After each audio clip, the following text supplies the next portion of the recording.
I'm Shane Hewitt. I'm in Midland, Ontario today. In Toronto, Kris Abel is here. If you are like me, you have been waiting to hear what Kris has to say before you updated your phone because Kris is the tech guy.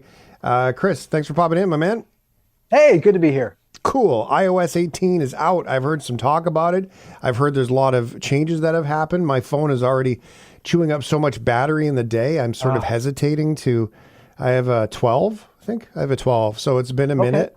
Yeah. I hate this planned obsolescence notion. It's a conspiracy theory at this point, although it wasn't before.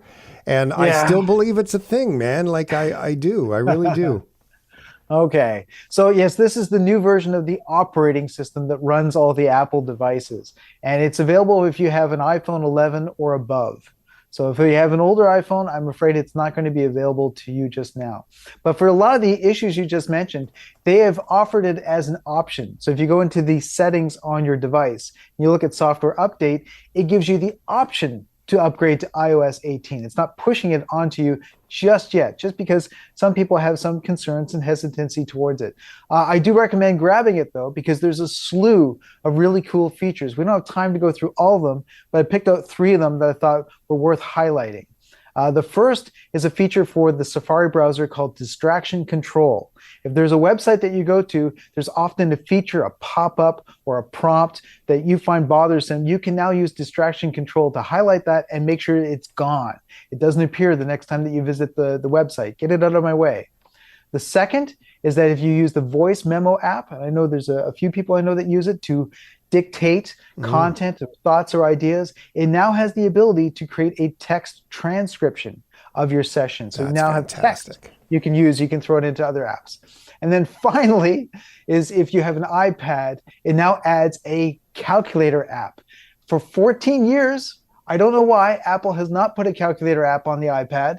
I've had people come up to me and say, "Hey, Kris, can you help me with my iPad? How do I get the calculator?" And I have to explain there isn't one. And they go, "What do you mean there isn't one?" I know, I know, I know. So we're finally at the point that Apple has finally added a calculator app to the iPad. So for a lot of people, that's going to be worth getting the upgrade just for that. Just for the calculator. I mean, the distraction thing sounds great. The calculator, that's just kind of weird in general. I get excited at this time, but they also said there's more coming in December. The AI use is coming in December. Does that concern you at all? Because they're not really ready to do it. I mean, they've I sold it Yeah. already and they're kind of like, it's going to be the fastest car in the world, but you can't drive it yet. Well, exactly. I mean, I prefer it over some of the approaches that you get from companies like Google that say, we'll roll it out now and we'll fix it later on, or there'll be other updates. So I do prefer for Apple to kind of hold off. What I'm interested to know, and Apple doesn't always explain, is that the Apple Intelligence features that you're discussing, they will be rolling out in the US next month. They don't come to Canada until December. And I haven't been given a proper explanation as to why that is. Hmm. Initially, they were saying, well, it's the different sort of regional language. This is going to be for localized language. And I'm going, yes, but as Canadians, we speak English just like the Americans. I'm not sure We why we have speak to the wait till same December. way, eh? It all sounds the Yeah, same to us. But I wonder if it's servers. I wonder if it's server load, stuff like that, that they have to distribute the load differently because it should be heavy. that's part of it. I think it's just for them makes it easier for them to respond if there's any problems or developments, then they can kind of quickly go towards it. Yeah. That does tell me though that the rollout of the Apple Intelligence features is going to be a bit of a challenge for them. That they are worried. They're like, well, let's wait until all the other features have sort of become stabilized. Then we'll roll out Apple Hmm. Intelligence. Give it You a know, one month in thing, the US, and then yeah, no one has said, nobody has said how much data it's going to burn up, right? Like if you have a data plan, that's one thing. I yes. mean, it can be a lot of data and you're not always choosing what it's doing because it's sort of doing its own thing. And I'm curious, as nobody has said, yeah, by the way, you're going to need a 100 gig data plan at least or whatever. Is it going to use the same amount of data as your old system used to use? And that's been like ghost town, crickets, tumbleweeds, every Yeah. metaphor you can imagine on that topic. That could be one of the biggest ones. Yes, you got it. I mean, and part of it is just there's so many features. It all depends upon which ones each person is going to use.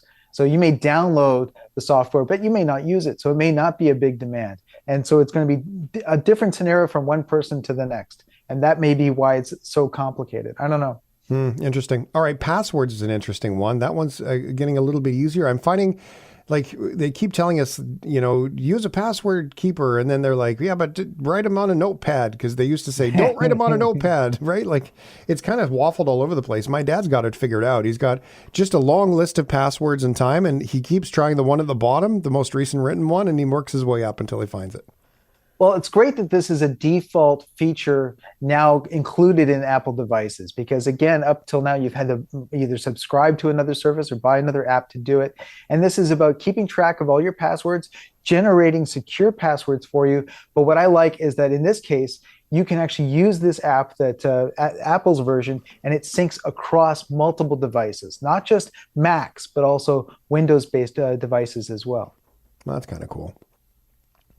Do you trust them though? Do you trust, like, because I mean, there's all kinds of things that get hacked and opened up. Do we really want to have our passwords in a password app? I have to say that now doing this for over 25 years, Apple has the best track record when it comes to trust.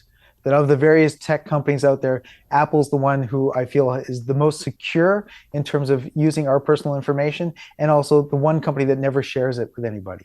All right. Okay, let's talk about the Dyson Award. This was cool. We've chatted about it before. It looks like they've got a winner. The International James Dyson Awards is an annual event in which they reach out to university students, researchers, as well as innovators to put forth their big, cool invention. And then, the Dyson group, they do their appraisals and they judge.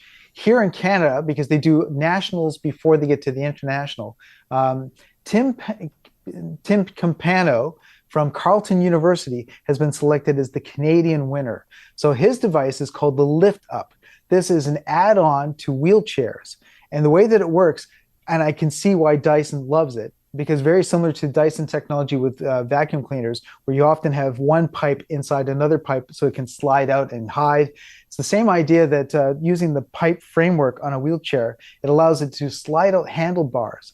And so the person that's sitting in the wheelchair, they can then use these handlebars to lift themselves up out of the wheelchair to a standing position. And then from that point on, they can reach out, they can reach higher places. One of the problems of being in a wheelchair is that everything's at table height. You can't reach out to a windowsill. You can't reach out to a shelf. You don't want to constantly ask people to help you to do that. So this allows people to very quickly slide this out of their wheelchair, get up, grab something, slide back when they sit back down. Perfect for shopping because, again, you go to Loblaws or other places like that, the shelves just go up right to the ceiling. So it's nice to have this feature added to existing wheelchairs. So it's a great idea. As the Canadian competition, the national winners, they get $8,500, and then they will go on to the international competition. And if Nicco wins, he can get $51,000 grand prize. Oh, that's cool. And they're from Carleton University, which is awesome. So it sounds like it's a transformer wheelchair that sort of turns into a walker for those who can stand. They just need to be in the chair to move, but they can maybe stand to reach things, just not have the mobility, but then sit back down again. So this allows them to sort of have a fold-out walker to use to brace, and then they can sit back down again, and it transforms, back into it. Again, this is fantastic stuff. Kris Abel, appreciate you popping in and giving us all the tech. I think I'll do the Apple update. You convinced me. All right. Cool. We'll see you next week, pal. Appreciate it. Take care. Kris Abel giving you the inside scoop there. You might want to do a little reading and see what the battery power is going to be, if you can unroll it or not. That's for sure. Shane Hewitt and the Night Shift.